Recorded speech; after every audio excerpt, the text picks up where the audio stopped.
Good morning to all. मेरा नाम doctor Kartika Sharma है और मैं आदर्श नवोदय से 11th-12th मैंने यहाँ से पास किया है और तब से मैं आदर्श परिवार का हिस्सा हूँ। मैं आप लोगों से अपनी आज तक की यात्रा शेयर करना चाहती हूँ। मैं मेरा मतलब नेटिव प्लेस जो है, मैं रहने वाली मेरता रोड की हूँ। तो हम लोगों के फैमिली में सब लोग अच्छे मतलब नॉर्मली अच्छे पढ़े लिखे लोग हैं, मतलब सबको ये था कि अच्छा पढ़ना है सबको। तो 4th-5th में मैं 4th-5th ईयर की मैं थी, 4-5 साल की मैं थी। तब मैं और मेरे दादाजी नॉर्मली रोज़ाना ऑलमोस्ट जाया करते थे। एक हमारे वहाँ डॉक्टर हुआ करते थे, उनके पास उनको अस्थमा था तो ट्रीटमेंट के लिए जाते थे। तब उनको देख देख करके मेरे को 4-5 साल की उम्र से ही मैं और मेरे दादाजी दोनों को लगा था कि हाँ भाई डॉक्टर बनना है। पर तब तक हमारे फैमिली में कोई भी इंसान ने साइंस बायो तक नहीं ली थी। I am first science bio from my home. तो मेरा तब से सपना था कि बनना है तो डॉक्टर बनना है। कोई कन्फ्यूजन था ही नहीं कि कुछ और बनना है, यही बनना था। बट ये नहीं पता था करना कैसे है। तो मैंने बस यही कहा, घर वालों का बहुत सपोर्ट रहा। मैंने 4th तक और 4th से लेकर के 4th तक अलग स्कूल में पढ़ाई की, फिर 10th तक भास्कर सीनियर सेकेंडरी में पढ़ाई की मेरता रोड में, और फिर मैं 11th में यहाँ आई अपनी आदर्श फैमिली में। फिर यहाँ से 11th-12th पास आउट हुई। साथ में 11th-12th के साथ ही हमको सर ने कोचिंग के नोट्स भी प्रोवाइड किए थे। 12th के बाद 12th का रिजल्ट आने से पहले तैयारी के लिए सर ने मुझे कोचिंग के नोट्स भी प्रोवाइड किए थे। हम लोगों ने कोशिश भी करी। उस समय मेरा AIPMT प्री में चयन हो गया था, लेकिन मेंस में नहीं हुआ था। मतलब मुझे डेंटल मिल रहा था, तो मेरा था कि भाई मुझे MBBS ही करना है, तो मैंने वो छोड़ दिया। फिर 3-4 महीने मेरे कुछ अलग ही परिस्थितियों में गुजरे। मैं सितंबर अराउंड मेरा 12th रिजल्ट बिगड़ गया था।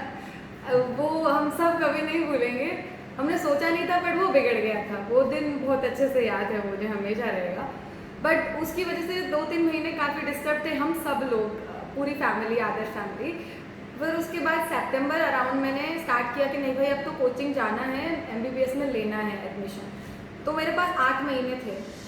8 महीने थे। उस 8 महीने के अंदर ही कोचिंग वालों ने मेरे को सपोर्ट किया, स्कूल वालों का सपोर्ट था, और 8 महीनों में मेरे को मिल गया भगवान जी की कृपा से MBBS की सीट मिल गई। लेकिन वो झालावाड़ में मिली, झालावाड़ मेडिकल कॉलेज में। फर्स्ट टाइम बहुत डर लगा कि भाई कभी नाम ही नहीं सुना इस जगह का, कैसे जाना है। और बहुत सारे रूमर्स थे कि भाई वहाँ तो आदिवासी इलाका है, खुलेआम कत्ल हो जाते हैं। बट हमने फिर भी हिम्मत करी कि हम जाएंगे, जो भी हो मेरे को एडमिशन चाहिए। रात 2:30 बजे रिजल्ट आया था और मैं बैठी थी देखने के लिए, और जैसे ही मिला मैं बहुत खुश थी। मैं बस थी कि आज ही भेज दो मेरे को। फिर हम गए हिम्मत करके। घर वालों ने मेरा हर परिस्थिति में साथ दिया कि कोई बात नहीं बेटा आप जाओ। फिर मैं गई, 5 साल वहाँ पे पढ़ाई करी। फाइनल ईयर में मुझे कोचिंग मिली, मेरी डैम्स कोचिंग, हमारी प्री PG की कोचिंग होती है। बहुत लेट खुली थी। नॉर्मली बच्चे जिनको प्री PG करना होता है वो लोग 2nd ईयर 3rd ईयर से प्रिपरेशन स्टार्ट कर देते हैं। हमारे वहाँ वो खुली ही फाइनल ईयर में थी। और मेडिकल के फाइनल ईयर में ऑलरेडी 7-8 सब्जेक्ट्स होते हैं, सारे बड़े बड़े। उसके साथ में आपकी हॉस्पिटल पोस्टिंग्स भी होती हैं उन पर। अब मेरा था कि मैं फाइनल ईयर सेक्रीफाइस करूँगी, और पहले मुझे 19 सब्जेक्ट होते हैं मेडिकल में टोटल। तो मेरा ये था कि फाइनल ईयर के अंदर मुझे पूरे 19 सब्जेक्ट्स के नोट्स बना के तैयार करने हैं, ताकि मैं इंटर्नशिप के टाइम पे उनको पढ़ पाऊँ। मैंने नोट्स तो बना लिए, बट मैं उनको ढंग से पढ़ नहीं पाई इंटर्नशिप के टाइम पे। और इंटर्नशिप में कर रही थी, मेरे को सीखने का बहुत शौक है, तो मैंने कोई भी इंटर्न की पोस्टिंग से मैं भागी नहीं। मैंने ज़्यादातर जितना हो सका मैंने वहाँ पे कुछ ना कुछ सीखने की कोशिश करी है। लेकिन इसकी वजह से मैं क्वेश्चंस नहीं कर पाई थी। क्वेश्चंस और नोट्स वाला जो काम है, जो प्री PG के लिए आपको चाहिए होता है जिस लेवल तक, वो मैं नहीं कर पाई थी। तो मेरा कॉन्फिडेंस वैसे ही बहुत डाउन था। तो इंटर्न के साथ जब मैंने प्री PG दिया तब मेरी 15,000 और कुछ रैंक आई थी। बट फिर मैंने कहा कोई बात नहीं, लेने का मतलब नहीं है। तो मैंने नेक्स्ट ईयर सोचा कि अब तो घर जाना है, इंटर्न पूरी हो गई, घर आ गई। जून से शुरुआत करी, 3-4 महीने अलग परिस्थितियों में निकल गए, जून से दोबारा शुरुआत करी पढ़ने की, बट अभी भी अपनी सबसे बड़ी वीकनेस पे मैंने काम नहीं किया। मेरी वीकनेस थी कि मेरे से क्वेश्चंस नहीं होते थे, मैं नोट्स पढ़ती थी, क्वेश्चन से डर जाती थी, और इसी वीकनेस ने मुझे फिर डुबाया। दिसंबर आते आते मैं इतनी ज़्यादा परेशान हो गई थी अपने इस प्रेशर में कि क्या करूं। पढ़ रही थी लेकिन फिर भी रिज़ल्ट नहीं मिल रहे थे। फिर जिस दिन नीट का रिज़ल्ट आया 2020, 30 जनवरी 2020 को मेरा रिज़ल्ट आया, तब मेरे को कोई दुख नहीं हुआ उसके लिए कि भाई मेरी रैंक पिछले साल 15,000 थी, अब की साल 18,000 हो गई, क्योंकि कट ऑफ बहुत हाई चला गया और भी बहुत इश्यूज़ है जिससे रैंक पीछे हो जाती है। तो मेरी रैंक ख़राब हो गई, लेकिन मेरे को था कि भाई मैंने मेहनत की है, तो मैंने अपने आप को कोई दोष नहीं दिया उसके लिए, ना मेरे घर वालों ने दिया, क्योंकि उनको पता था ये पढ़ रही है। उसमें मुझे मिल जाता, बट मेरी मन की इच्छा वाला सब्जेक्ट या कॉलेज नहीं मिलता। फिर मेरे को लगा कि शायद भगवान मुझे भेजना ही एम्स चाहते हैं। एक ऑनेस्ट स्टोरी है, मैं जब सेकेंड ईयर में थी, एम्स दिल्ली में एक फंक्शन होता है, उसको पल्स बोलते हैं। वो कल्चरल फंक्शन होता है, पूरे भारत के मेडिकल स्टूडेंट उसमें जाते हैं। मैं वहाँ गई और उस दिन बहुत फिल्मी टाइप की चीज़ है, बट सुबह 4 बजे मैं अकेली नीचे खड़ी थी। वहाँ पे डे नाइट कुछ दिक्कत नहीं थी। मैं रात को बाहर खड़ी हूँ एम्स के मेन कैंपस के आगे, और मैंने उस पिलर पे हाथ रख के खुद को बोला मैं एक दिन यहाँ ज़रूर आऊँगी।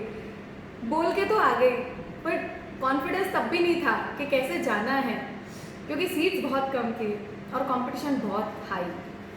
फिर जिस दिन मेरी नीट ख़राब हुई, अभी दोबारा तैयारी करने के बाद, जबकि मेरे सारे बैचमेट्स बहुत अच्छे से लेके बैठे थे सीट्स, उन लोगों ने ली, मैंने कॉन्ग्रेचुलेट किया, बट एक बार को इंसान को लगता है कि ये क्या हो गया, हम तो पढ़ रहे थे, उल्टा कैसे हो गया। एक चीज़ होती है जिसे इंग्लिश में बोलते हैं फेथ, आपका भरोसा कितना है। मेरे को बस भगवान जी पे ये भरोसा था कि अगर ये हुआ है तो ये किसी एक रीज़न के लिए हुआ है, भगवान जी मुझे भेजना चाहते हैं उस एम्स में जहाँ मेरे जाने की हिम्मत नहीं थी। बट अब मेरे को भगवान जी ने उस कंडीशन में लाके खड़ा कर दिया कि बेटा तुम्हें यहाँ कुछ नहीं मिलना, तुम यहाँ की मेहनत कर लो तो तुम्हें कुछ मिल जाएगा, वरना तुम पूरी ज़िंदगी एक कॉम्प्रोमाइज़ में बिताओगे, एक समझौते में कि हाँ भाई ये नहीं मिल रहा था तो ये ले लिया। मेरे को वो नहीं चाहिए था कि पूरी ज़िंदगी में अपने आप को कोसूँ, थोड़ी मेहनत कर लेती तो अच्छा रहता। और फिर ये था कि मेरे पास 3 महीने थे, मुझे पता था कमी एक ही है, क्वेश्चंस। अब वो जो वहाँ जाने की और कुछ नहीं मिलने की जो गिल्ट थी, उस गिल्ट ने मुझे इतनी पावर दी कि मैं अपना डर ही भूल गई। पिछले 3 महीने मैंने नोट्स पढ़े, पर उससे बहुत ज़्यादा मैंने क्वेश्चंस करे, और आदर्श फैमिली का, मेरे घर वालों का, सबका इतना सपोर्ट था कि लगता था नहीं भाई कर जाएंगे, कोई बात नहीं। एंड फिर मैंने एम्स का पेपर दिया, एंड आज भगवान जी की कृपा से और सबके आशीर्वाद से मुझे ऑल इंडिया रैंक 40 मिली है, और ऐसा लगता है कि शायद दिल्ली एम्स मिल जाएगी। तो ऐसा होता है। मैं आप लोगों को कहना चाहूँगी, अगर आपको लगता है कि ज़िंदगी में कुछ सही नहीं चल रहा है, जबकि आप उसके लिए मेहनत कर रहे हो फिर भी नहीं चल रहा है, उसके हिसाब से आपको फल नहीं मिल रहा है, इसका मतलब 2 ही है। पहली बात, भगवान जी आपको और ज़्यादा अच्छी चीज़ देना चाह रहे हैं। दूसरी बात, आपकी टेक्निक में कहीं प्रॉब्लम है। मेरी टेक्निक में प्रॉब्लम थी, मैं क्वेश्चन की अप्रोच को प्रैक्टिस ही नहीं कर रही थी। मैंने उस पर वर्क किया, और दूसरा विश्वास रखा कि भगवान जी अच्छी जगह भेजना चाह रहे हैं, तो दोनों ही चीज़ें सच साबित हुई। टेक्निक इम्प्रूव की, मार्क्स इम्प्रूव हुए, और अपने आप कॉलेज भी मिल गया। तो आप लोग भी ऐसा करें, जब कभी बुरी परिस्थितियाँ आए तो घबराएं नहीं, अपने पॉजिटिविटी को पकड़ के रखें, अच्छे लोगों से बातें करें, और किसी को ये मत कहने दो कि आप कुछ नहीं कर सकते हो। आप जानते हो आप क्या कर सकते हो, कोई और नहीं बता सकता आपको कि आप क्या कर सकते हो। ठीक है, धन्यवाद।